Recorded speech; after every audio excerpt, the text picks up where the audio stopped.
with binoculars. Okay, can you see them?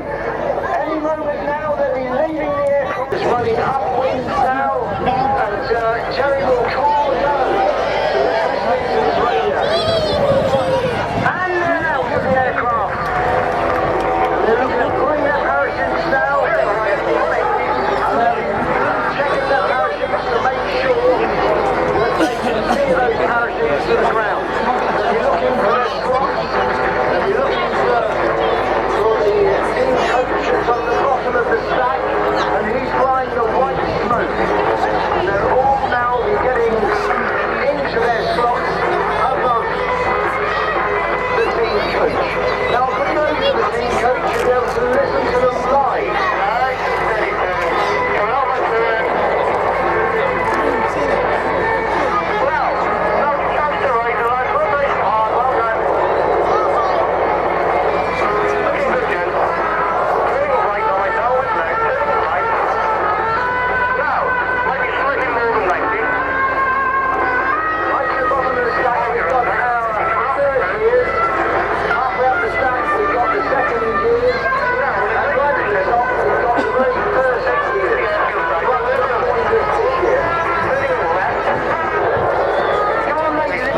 Cosford, they can hear you. Start putting your hands together.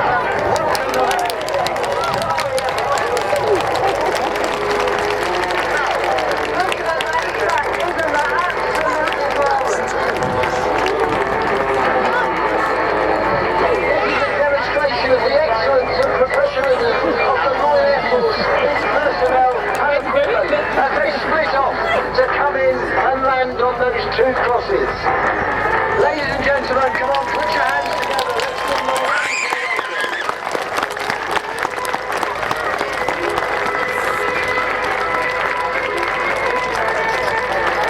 We've got First Sergeant Kenny Marshman, South Wales, Sergeant Chris Williams from South Wales.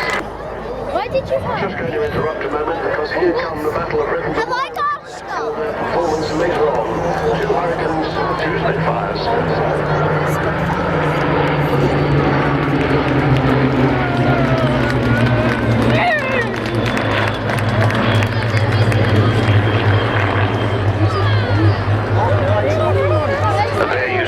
Classic way of getting a formation to break up before it lands. The leader breaks away, number two breaks away, and then they all space themselves evenly out on the downwind leg. That's on the far side of the airfield, so they're not landing at the same time, and they're nicely spaced out when they get to the runway. So there's number four just breaking. One of the things is that they taxi the aircraft around. They're not allowed to fly, but they can use them to taxi on the ground, and they're used for training marshallers. Wheels down. It's upside down. That's a good start. It's upside down. Wheels extended, they'd be up, but he hasn't.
by Gloucester Aviation. After Germany's jet fighter position in 262. It's the only jet fighter to get into service during the Second World War. It had been flying, the prototype first flew in 1943 at Cranwell.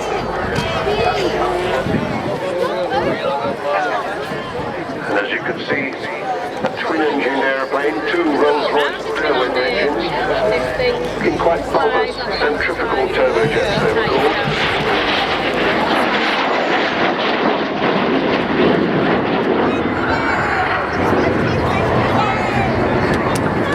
7,000 pounds of static thrust from both of those engines together.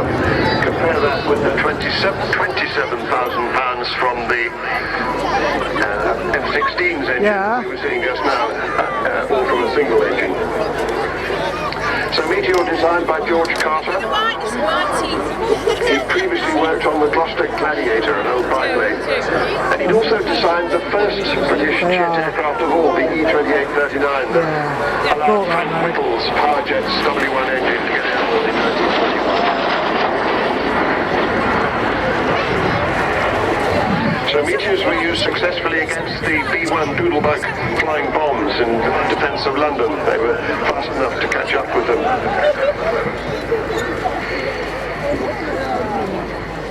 As of course were some of the late Mark Spitfires that this strange jet aeroplane was taking over from. A specially prepared Meteor Mark IV of the RAF's high-speed flight got the world speed record to 606 miles an hour in 1940. That's because they were had been part of 616 Squadron.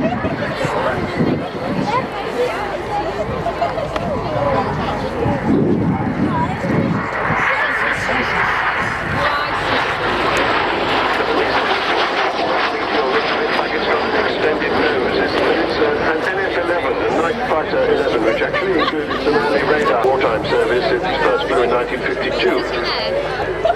And it did some test flying and to flight refueling, and converted back after that to this NF11 shape that we see now. He's painted in the colours of 141 Squadron at RAF Coltishall.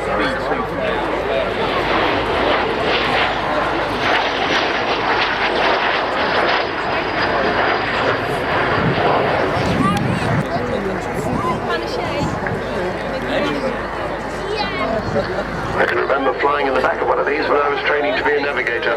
They sat you in the back and gave you a funny navigation aid called G.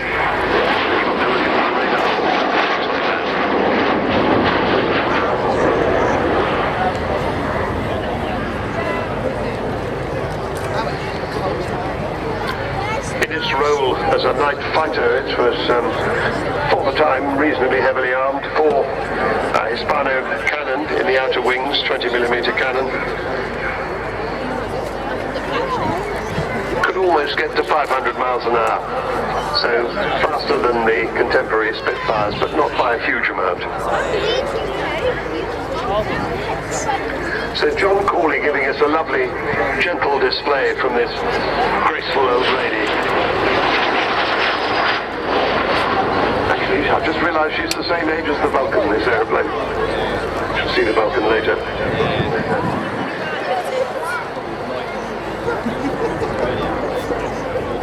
So John Corley, as I was saying, became the chief pilot for the Air Atlantic Classic Air Force. He flies most of their wonderful collection of aeroplanes. He was trained by them originally. And he's become an instructor for single-engine and multi-engine aircraft. He's gone freelance, offers piloting service to anybody who's prepared to pay for it, really. He specialises in vintage aircraft.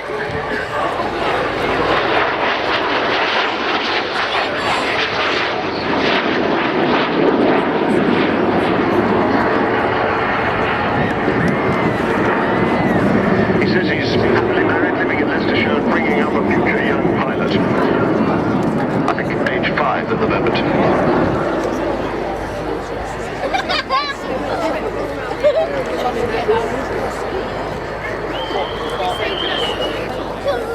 Yeah.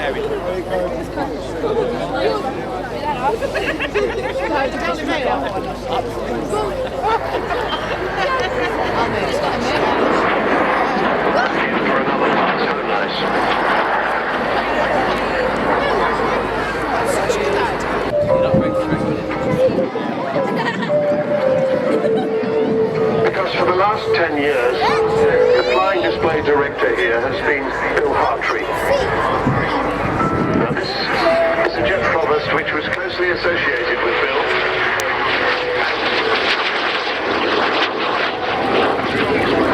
Last year, Bill was taken ill with cancer.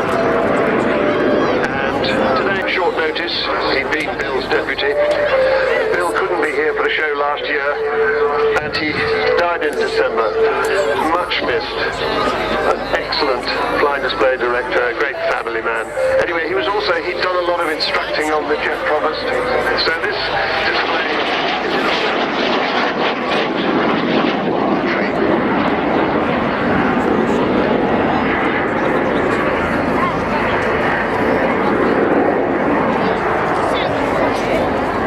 started his flying back in 74 and flew the Jaguar, so of course he was very keen on coming here with all the Jaguars. You're not doing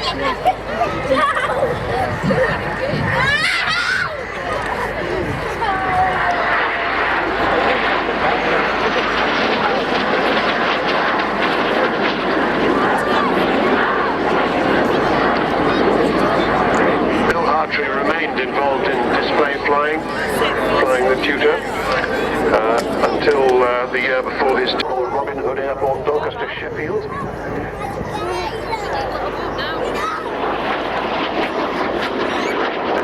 See the tail fin and on the tip tanks if you're close. That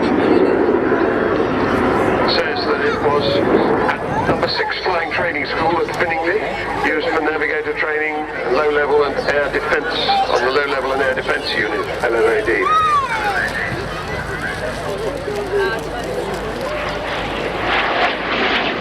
Lovely, steady, slow roll there. The slower the roll, the more difficult it is to do. And you really get your hands and legs. He was very keen on ancient Rolls Royces, had a very elegant one. And his wife, Afra, and daughters, Debbie and Jessica.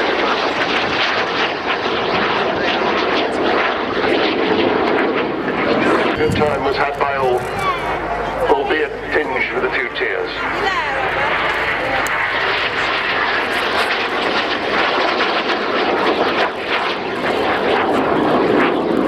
And to deploy somebody, their winchman, stall now, he's hoisted on board. If you notice that the aircraft, as they were hoisting him in, came slowly down, so that they stayed fairly close to the ground. There was, the fudge stall. Oh yeah. This woman bought a couple of lumps of fudge, come to £9.30. No. Yeah, I told They're him. closing the door, but there's still somebody waiting. It's like what I did, isn't it? Yeah. £9.30. More modern equipment. That was one of the factors behind the decision to replace them, because these are very old, these aircraft, as we've already heard, and it's going to be very expensive to replace. So 22 Squadron has various flights spread around. It's sad that it's all coming to an end in its centenary year.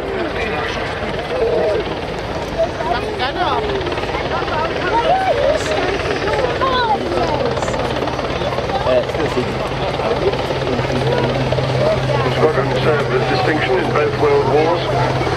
Disbanded after the Japanese surrender in 1945. Reformed in 55.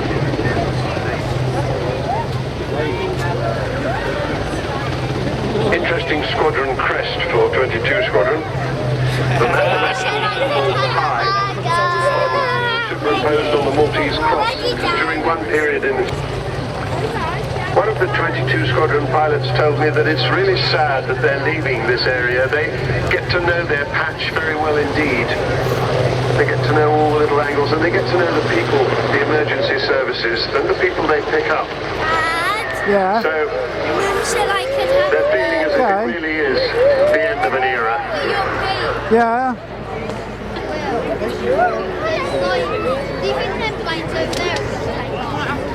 The sound as the helicopter pulls away of two Rolls-Royce Dome engines, about 1,660 sharp horsepower each. It's important for these kind of aircraft that you have twin engines, so the aircraft can fly quite satisfactorily on only one of the two.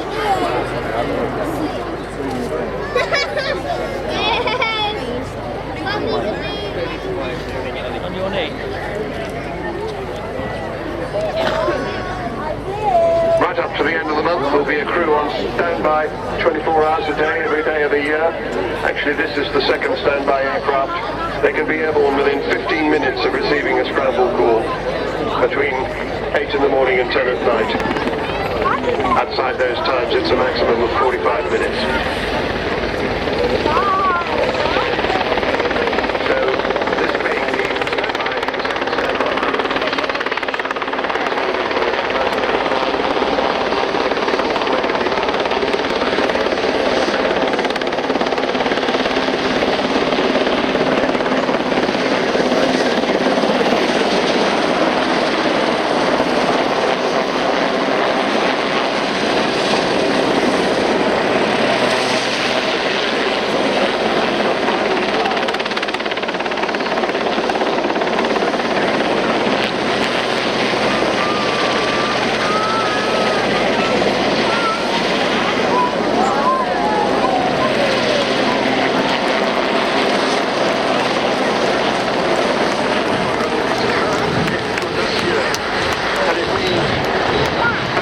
brave.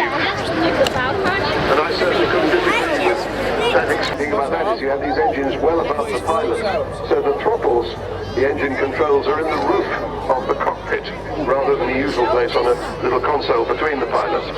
This is one of the awkwardnesses about the BBY. They also suffer from rather heavy flying controls with no power assistance.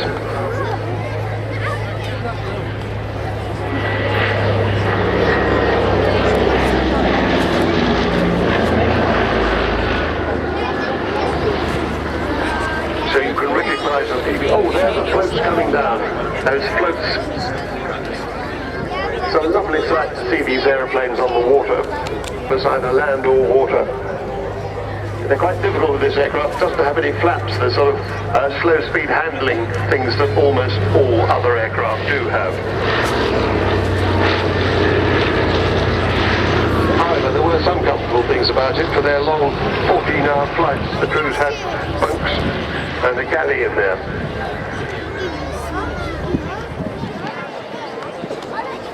The early versions of the aeroplane were pure seaplanes. You had to use beaching gear to get them ashore. Then came the Mark 5A, A for amphibious. There's a tricycle undercarriage as well. In 1939, the RAF called it the Catalina as opposed to the BBY, after the Pacific island of Los Angeles. The name caught on. Maritime Patrol. Although sad to say, we may talk about Maritime Patrol in the Royal Air Force. We don't have any. More about that later, perhaps. And here you see the floats have gone and the wheels are now down. So we see the tricycle undercarriage, the two main wheels quite near the back, and a nose wheel.